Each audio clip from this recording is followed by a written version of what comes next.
Assalamualaikum warahmatullahi wabarakatuh. Salam damai sejahtera untuk kita semua. Om Swastiastu, Namo Buddhaya, salam kebajikan. Yang saya hormati Presiden Republik Indonesia Bapak Haji Prabowo Subianto, yang saya hormati Wakil Presiden Republik Indonesia Bapak Gibran Rakabuming Raka beserta Ibu Selvi Ananda Putri. Yang saya hormati Presiden Republik Indonesia ke-6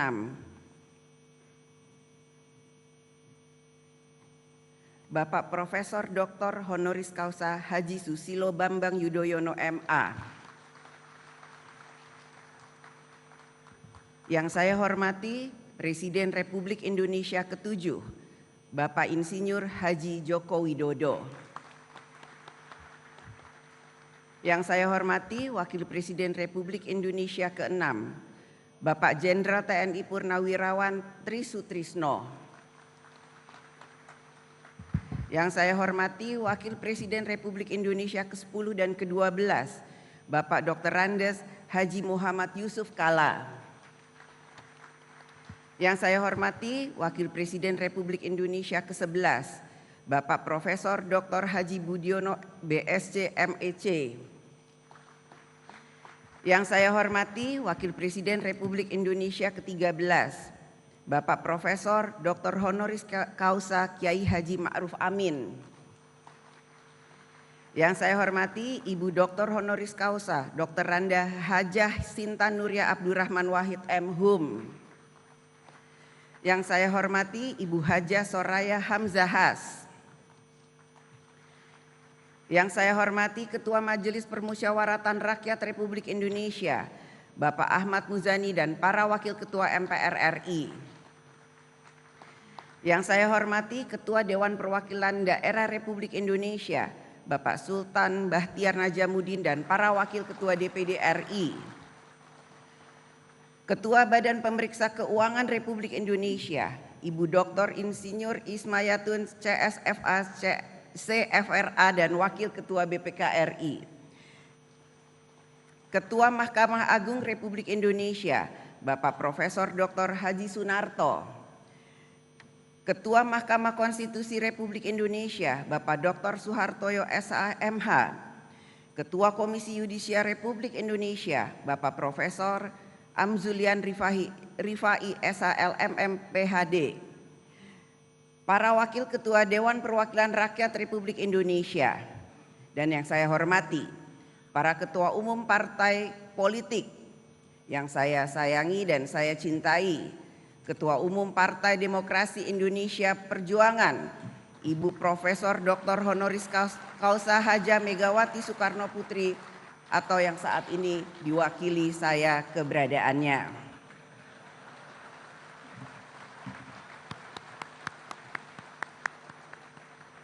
Yang saya hormati Ketua Umum Partai Golongan Karya Bapak Dr. Bahlil Lahadiah. Yang saya hormati Ketua Umum Partai Gerindra Bapak Haji Prabowo Subianto. Yang saya hormati Ketua Umum Partai Nasional Demokrat Bapak Dr. Honoris Causa Dr. Andes Haji Surya Dharma Paloh.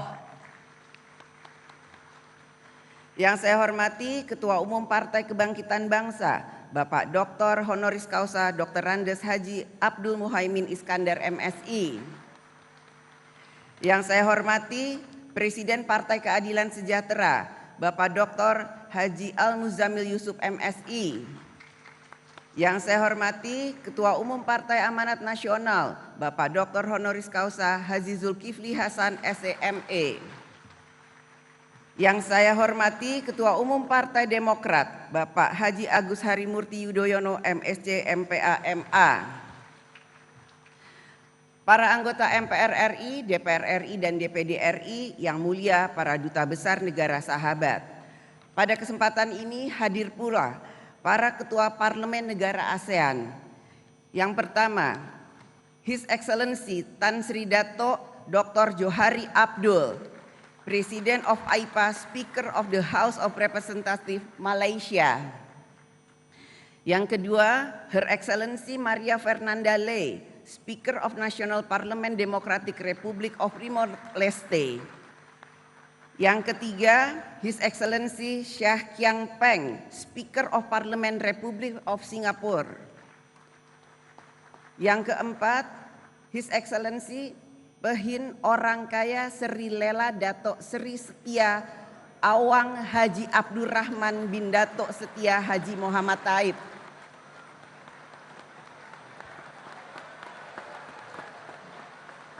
Speaker of Legislative Council Brunei Darussalam.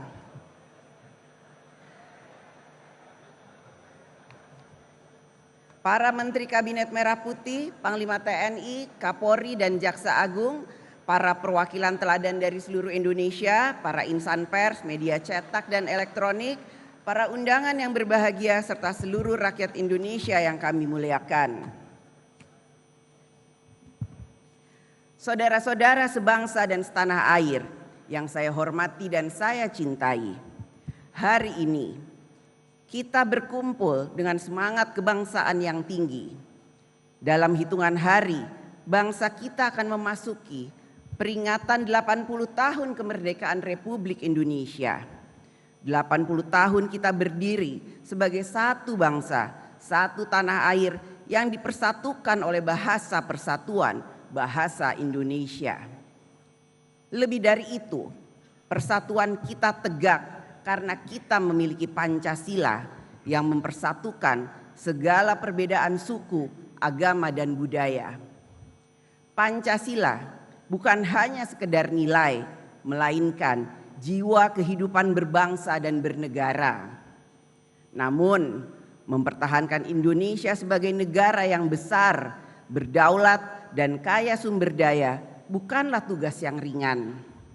Amanah sejarah ini menuntut hadirnya kekuatan nasional sejati, kekuatan yang mampu menjaga kedaulatan, membangun kemandirian, dan merawat kebudayaan sebagai jati diri bangsa. Kekuatan itu tidak lahir dari senjata atau kekayaan semata, melainkan dari kehendak rakyat untuk bersama-sama menjadi Indonesia. Kehendak yang hidup dalam semangat gotong royong, tumbuh dari rasa saling percaya dan mengakar dalam jiwa kolektif kita. Seperti pepatah dalam kearifan Jawa, mangan ora mangan sing penting ngumpul, yang berarti mengutamakan kebersamaan daripada mengejar kepentingan masing-masing. Inilah jiwa sosial yang membedakan kita dari bangsa lain. Kebersamaan itu kemudian diperkuat dalam konstitusi dan dijelmakan sebagai prinsip dasar negara kita, kedaulatan rakyat. Rakyat berdaulat atas kekuasaan negara, rakyat berdaulat atas sumber daya alam, rakyat berdaulat atas budaya bangsa. Inilah panggilan sejarah kita hari ini, menegakkan keadilan rakyat sebagai fondasi kekuatan nasional, agar setiap kebijakan, setiap langkah, dan setiap keputusan negara benar-benar berpulang pada kehendak rakyat. Hadirin sidang yang saya hormati dan muliakan, demokrasi kita berakar kokoh pada sila keempat Pancasila, kerakyatan yang dipimpin oleh hikmat kebijaksanaan dalam permusyawaratan perwakilan. Demokrasi kita adalah demokrasi yang berjiwa gotong royong, mengedepankan kepentingan bersama di atas kepentingan pribadi atau golongan.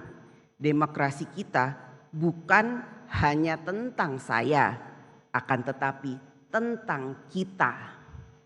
Kita yang berdaulat, kita yang sejahtera, dan kita yang berkebudayaan.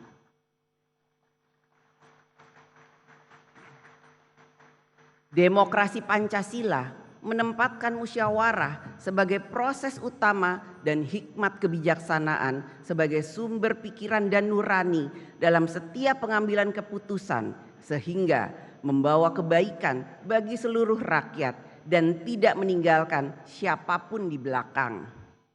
Dalam sistem demokrasi Indonesia, sebagaimana diamanatkan oleh konstitusi, partai politik memegang peran strategis dalam membentuk perwakilan rakyat.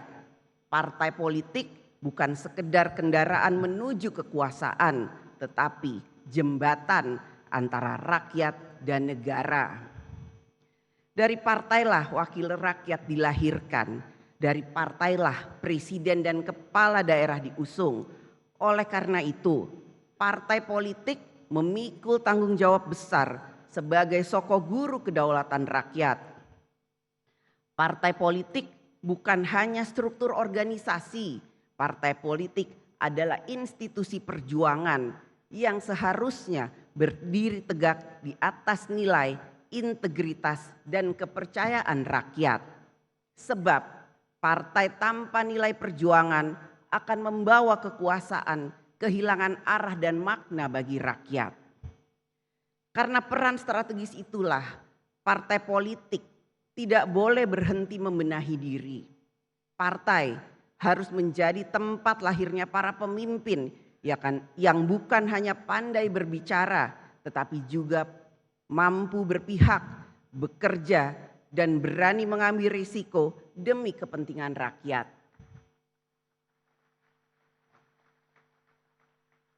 Namun, keberhasilan partai politik dalam menjalankan perannya sangat bergantung pada sistem yang menjadi wadahnya. Sebaik apapun visi dan integritas partai, jika sistem politik, khususnya sistem pemilu, tidak mendukung terwujudnya kedaulatan rakyat secara nyata, maka suara rakyat berisiko terdistorsi. Sistem pemilu kita sebagai sarana utama membentuk perwakilan memang belum sepenuhnya sempurna. Tantangan kita adalah memastikan bahwa sistem ini benar-benar mendekatkan kehendak rakyat dalam menempatkan wakil-wakilnya dan memilih pemimpinnya. Saat ini, demokrasi dalam pemilu kita selain ditentukan oleh garis tangan, juga sering dipengaruhi oleh campur tangan dan buah tangan.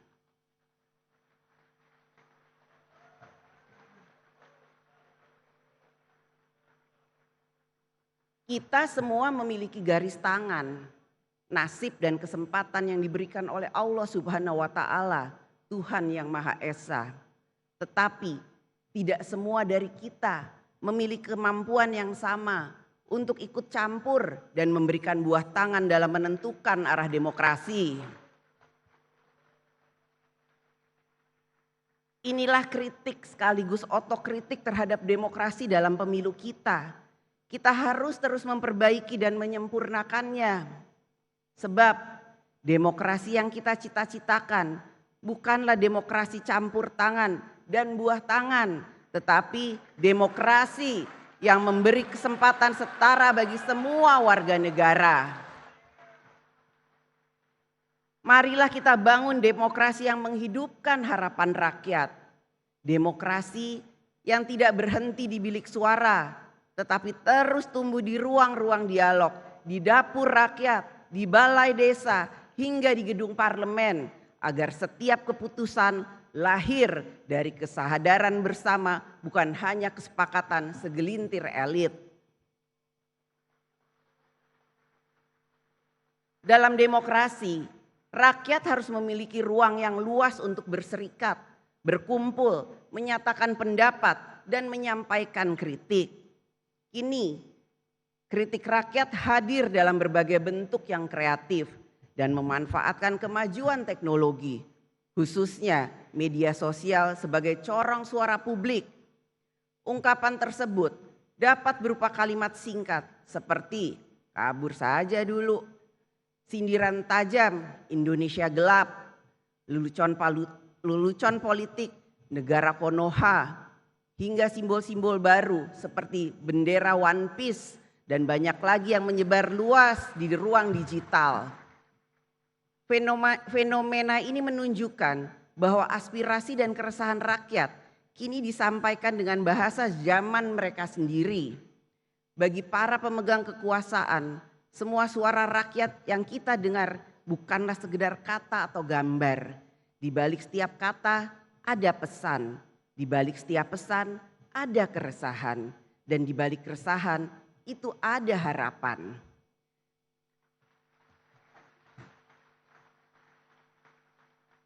Karena itu, yang dituntut dari kita semua adalah kebijaksanaan.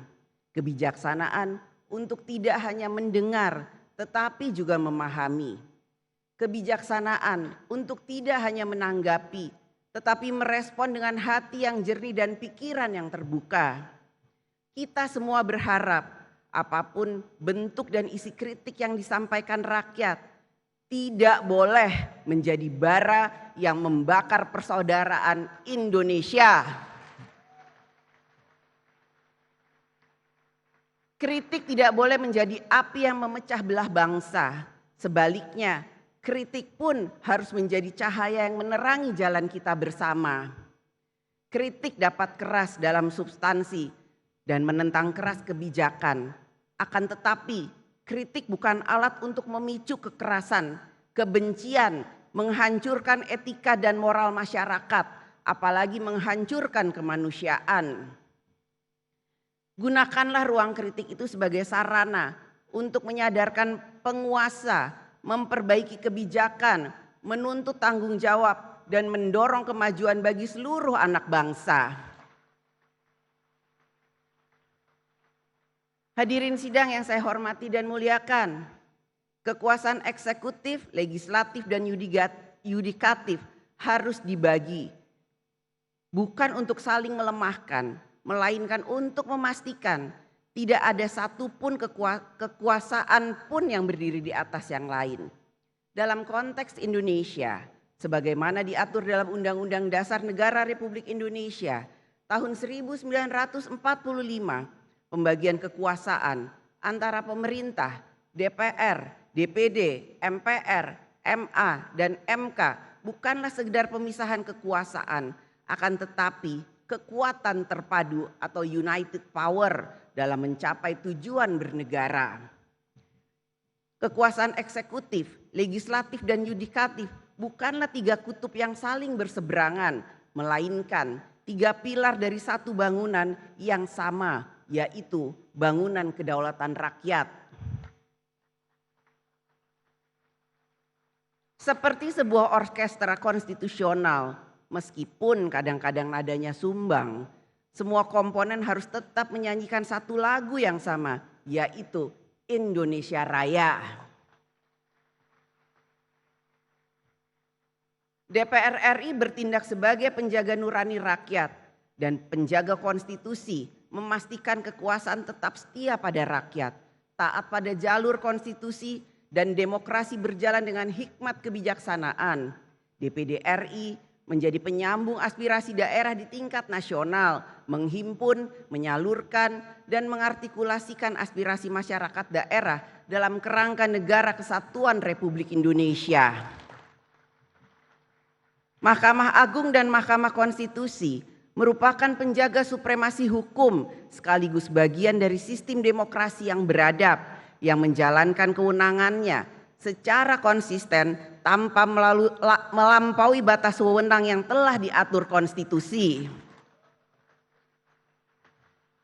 Oleh karena itu, DPR RI dalam menjalankan fungsi legislasi, pengawasan, dan anggaran bukanlah bertujuan untuk melemahkan pemerintah. Sebaliknya, fungsi-fungsi itu dijalankan untuk memastikan bahwa setiap kebijakan pemerintah berpihak pada rakyat serta selaras dengan konstitusi. DPR RI dan pemerintah adalah mitra konstitusional dalam menjalankan amanat Undang-Undang Dasar Negara Republik Indonesia 1945 dan seluruh peraturan perundang-undangan yang menjadi pedoman kehidupan berbangsa dan bernegara. Hadirin sidang yang saya hormati dan muliakan, kekuasaan selalu bersinggungan dengan realitas politik, gejolak sosial, tekanan ekonomi, dinamika global, dan berbagai tantangan lain yang hidup di masyarakat. Karena itu, kekuasaan bukan sekedar urusan organisasi atau kewenangan. Kekuasaan adalah soal bagaimana kekuasaan dijalankan dengan nilai, dengan etika, dan dengan tanggung jawab nyata kepada rakyat. Kekuasaan adalah alat, bukan tujuan. Alat untuk menghapus kemiskinan, memajukan keterbelakangan, dan memberi kepastian hidup yang lebih layak bagi seluruh rakyat Indonesia. Dengan segala sumber daya yang dimiliki, mulai dari birokrasi, anggaran, sumber daya alam, hingga kewenangan, rakyat menaruh harapan besar bahwa negara akan selalu hadir secara nyata. Hadir bukan hanya di baliho, bukan hanya di pidato, tetapi hadir di sawah, di sekolah, di rumah sakit, dan di kampung-kampung yang menanti keadilan sosial. Inilah mandat utama bagi kita semua, para pemegang amanat kekuasaan, baik eksekutif, legislatif maupun yudikatif, yaitu menghadirkan kebijakan negara yang benar-benar melayani dan menyejahterakan rakyat. Bagi rakyat yang membutuhkan kehadiran negara dalam menyelesaikan persoalan hidupnya, menunggu 1 hari saja terasa sangat lama. Tetapi bagi kita, para pemangku kekuasaan di DPR RI dan di pemerintah, membahas dan mencari solusi atas persoalan rakyat seringkali berlangsung berhari-hari, berbulan-bulan, bahkan bertahun-tahun. Akibatnya rakyat harus menunggu. Jangan biarkan rakyat menunggu. Negara harus hadir secepat mungkin dalam menyelesaikan urusan rakyat. Pada kesempatan yang baik ini, izinkan kami DPR RI menyampaikan apresiasi setinggi-tingginya atas inisiatif Presiden Prabowo Subianto yang dalam waktu singkat telah menyelesaikan atau merespon cepat sejumlah persoalan strategis dan menyentuh langsung kepentingan rakyat. Di antaranya pencabutan izin tambang di kawasan Geopark Raja Ampat,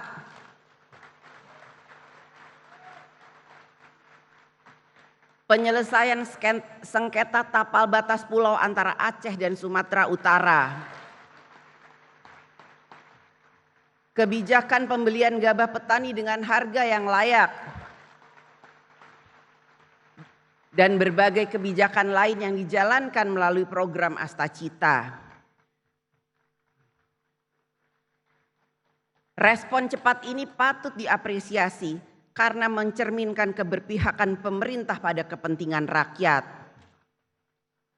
Namun akan lebih baik jika langkah-langkah tersebut merupakan hasil dari perencanaan matang dan cermat sehingga menjadi bagian dari kinerja reguler pemerintah. Kedepan, rakyat tentu mendambakan agar masalah-masalah lain yang berada di luar kemampuan mereka dapat diselesaikan pemerintah dengan cepat. Tugas kita bukan hanya membicarakan harapan rakyat, tetapi juga mewujudkannya.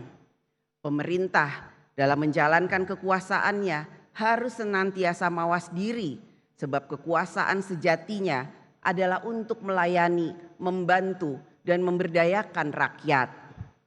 Kekuasaan bukan untuk menakuti rakyat, melainkan untuk menyelesaikan urusan rakyat. Meskipun seringkali urusannya rumit, ibarat cinta segitiga antara aspirasi, anggaran, dan aturan.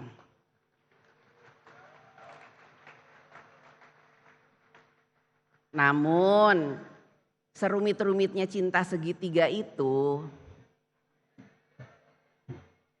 selalu ada saja jalan untuk menemukan solusi yang terbaik bagi bangsa dan negara. Walaupun kadang terasa pedih, kadang patah hati, tetapi ya kita harus move on.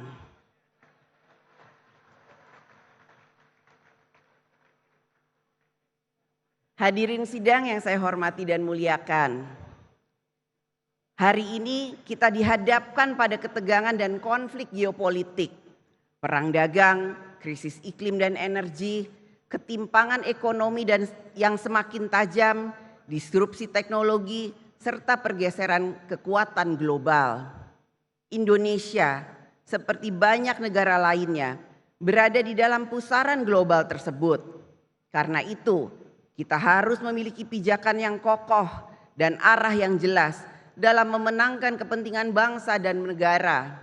Kita memerlukan pondasi kedaulatan, kemandirian dan kebangsaan agar kita mampu berdiri tegak di tengah perubahan dunia tanpa kehilangan cita-cita dan jati diri bangsa. Pondasi kedaulatan tidak hanya berarti menjaga batas wilayah, tetapi juga memastikan arah kebijakan luar negeri dan ekonomi nasional ditentukan secara mandiri. Dalam dunia multipolar saat ini, Indonesia harus menempatkan diri secara strategis untuk memperjuangkan kepentingan nasional di forum-forum internasional, mulai dari isu lingkungan, ekonomi, geopolitik, perdagangan global, hingga tata kelola dunia yang lebih adil. Memperkuat pondasi kemandirian bukan berarti menutup diri dari dunia, melainkan membangun kekuatan domestik agar tidak rapuh menghadapi tekanan eksternal. Kemandirian ini menuntut langkah nyata, membangun kemandirian pangan, energi, manufaktur, dan teknologi strategis. Kemandirian nasional bukan sekedar soal infrastruktur dan modal, tetapi juga kualitas manusia yang menggerakkannya. Karena itu, investasi pada pendidikan, penguasaan teknologi, dan pembangunan karakter bangsa menjadi bagian tak terpisahkan dari strategi kemandirian. Dalam pembangunan sumber daya manusia nasional, kita tidak boleh mengabaikan fakta bahwa setengah dari potensi bangsa Indonesia adalah kaum perempuan.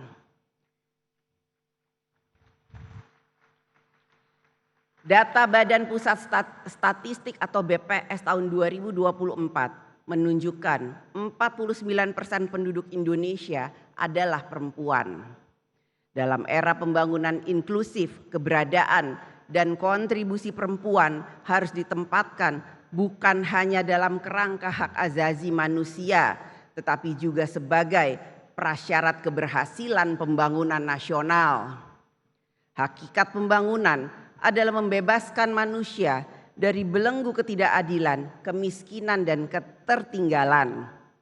Karena itu, laki-laki dan perempuan harus sama-sama terbebas dari belenggu tersebut dan sama-sama meraih kesejahteraan. Bukan hanya laki-laki saja atau perempuan saja, tetapi laki-laki dan perempuan yang harus sejahtera. Saat ini, keterwakilan perempuan di DPR RI periode tahun 2024 sampai 2029 mencapai rekor tertinggi sepanjang sejarah, yaitu sekitar 21,9% atau 127 dari 580 anggota DPR. Ini adalah kemajuan yang patut diapresiasi.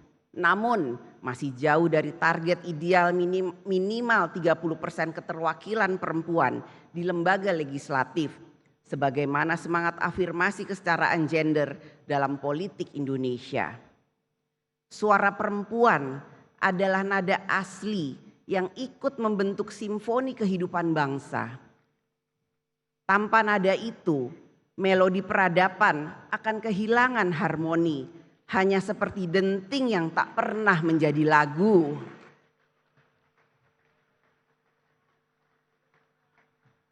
Laki-laki dan perempuan hidup di dunia yang sama, memikul tanggung jawab yang sama untuk membangun peradaban dunia. Seperti syair lagu yang pernah sangat populer.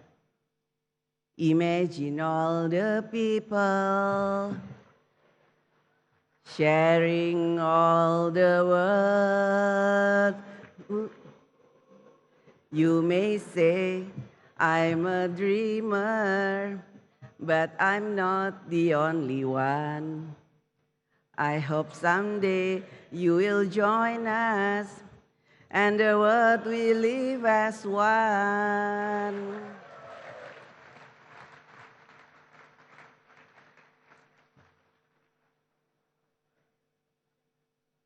Begitulah seharusnya kita membayangkan tempat di mana perempuan dan laki-laki berbagi ruang, berbagi kuasa, dan berbagi tanggung jawab untuk kemajuan bersama. Perempuan juga berhak menduduki jabatan publik dan negara di semua tingkatannya.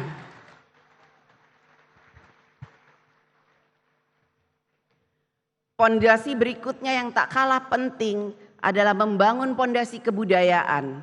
Kebudayaan bukan sekedar menjaga warisan masa lalu, melainkan juga sebagai upaya memperkuat jiwa kolektif yang menyatukan dan memberi arah moral bagi bangsa kita.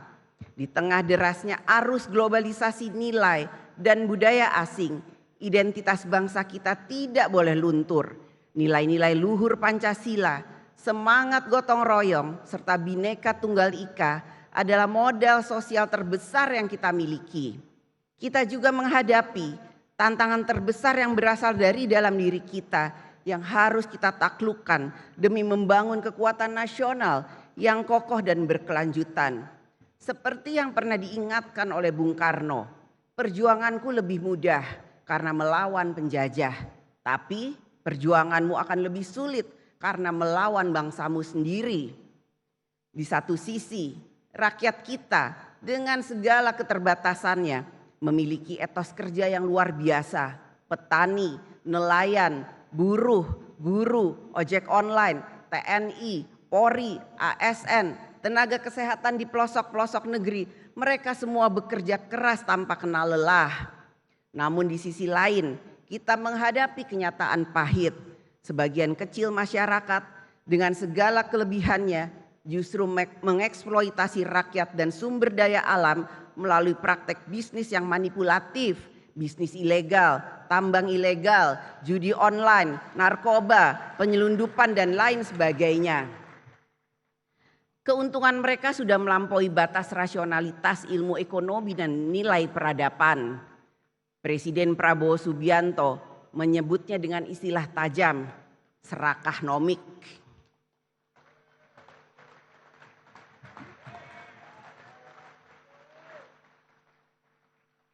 Sebuah perilaku serakah yang merusak sendi-sendi kehidupan berbangsa dan bernegara. Ini adalah persoalan serius yang harus kita hadapi bersama. Menghadapi tantangan ini, kita membutuhkan pendekatan yang komprehensif, meliputi politik, ekonomi, hukum, budaya, dan komitmen bersama seluruh elemen bangsa. Kita perlu menjalankan transformasi ekonomi dan keadilan sosial yang nyata, penegakan hukum yang tegas dan tidak pandang bulu, serta kerja kolektif dalam mewujudkan transformasi nasional. Dengan kebersamaan dan tekad bulat, kita yakin bahwa kita mampu memperkuat pondasi nasional yang akan menjadi kekuatan demi mewujudkan Indonesia yang adil, maju dan berdaulat. Saudara-saudaraku sebangsa dan setanah air, tahun 2045 akan menjadi tonggak bersejarah saat Indonesia merayakan 100 tahun kemerdekaan. Perayaan ini bukan sekedar momentum ulang tahun, tetapi juga menjadi titik awal dari Indonesia emas, sebuah era kejayaan dan kemajuan bangsa yang kita impikan bersama. Pada tahun 2045, jumlah penduduk Indonesia diperkirakan mencapai 324 juta jiwa, menjadikan kita negara dengan populasi terbesar ke-6 di dunia. Lebih dari itu, sekitar 70% penduduk berada pada usia produktif. Ini adalah peluang besar yang harus kita manfaatkan secara optimal. Kita memiliki 20 tahun untuk menuju tahun 2045. Namun, jika kita melihat perjalanan 20 tahun terakhir, sejak tahun 2005 hingga 2025, kita dapat melihat kemajuan yang signifikan, tetapi juga masih banyak pekerjaan besar yang belum selesai. Pilar-pilar kemandirian nasional seperti pangan, energi, dan manufaktur strategis belum sepenuhnya menjadi kekuatan bangsa. Layanan dasar publik masih belum memuaskan dan demokrasi kita masih memerlukan transformasi mendalam, terutama dalam sistem partai, pemilu serta pemberantasan korupsi. Ini menunjukkan bahwa waktu 20 tahun bukanlah waktu yang panjang untuk pembangunan sebesar dan sekompleks Indonesia. Jika kita terus berjalan dengan pola pikir dan sistem kerja lama, mimpi Indonesia Emas 2045 hanya akan menjadi fata morgana yang indah tapi tak pernah akan terwujud. Kita masih memiliki waktu yang sangat berharga untuk melakukan langkah yang terbaik agar saat tahun 2045 tiba, kita tidak hanya merayakan 100 tahun kemerdekaan, tetapi kita benar-benar hidup di Indonesia yang maju, adil, makmur dan berdaulat. Pemerintahan Presiden Prabowo Subianto saat ini telah bekerja keras menata pembangunan nasional agar tetap berada di jalur yang tepat menuju cita-cita tersebut. DPR RI melalui fungsi konstitusionalnya sebagai mitra konstitusional pemerintah akan selalu ikut memastikan bahwa Indonesia menempuh jalan yang tepat untuk mencapai Indonesia Emas 2045. Hadirin sidang yang saya hormati dan muliakan, mari sejenak kita renungkan bersama. Ketika kita menatap wajah anak-anak di desa dan kota, terdengar suara riang mereka yang penuh harapan, tanpa tahu apa yang mereka hadapi di masa depan. Mereka percaya bahwa masa depan yang cerah adalah hak mereka tanpa syarat. Kepercayaan inilah yang menjadi amanah terbesar bagi kita semua, panggilan anak cucu kita, agar kita mewariskan negeri ini dalam keadaan yang lebih baik daripada yang kita terima. Hari itu bukanlah hari ini.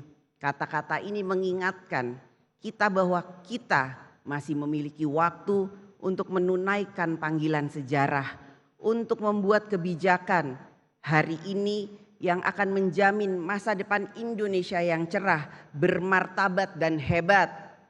Mari kita jalankan amanah ini dengan tekad yang kuat, dengan kerja keras tanpa henti dan melayani rakyat dengan sepenuh hati. Jangan biarkan rakyat menunggu, karena setiap hari adalah kesempatan untuk memperbaiki dan membangun Indonesia. Dengan semangat itu, kita akan sampai di era Indonesia Emas 2045, bukan sebagai sekedar harapan, tetapi sebagai kenyataan yang akan kita raih bersama. Hari itu bukanlah hari ini. Kita masih memiliki kesempatan untuk menciptakan masa depan Indonesia yang lebih baik. Indonesia Emas bukanlah mimpi semu, melainkan janji luhur yang kita perjuangkan bersama. Dirgahayu ke-80 Republik Indonesia, Indonesia tanah pusaka, pusaka kita semuanya. Marilah kita mendoa untuk Indonesia bahagia. Merdeka! Merdeka! Merdeka!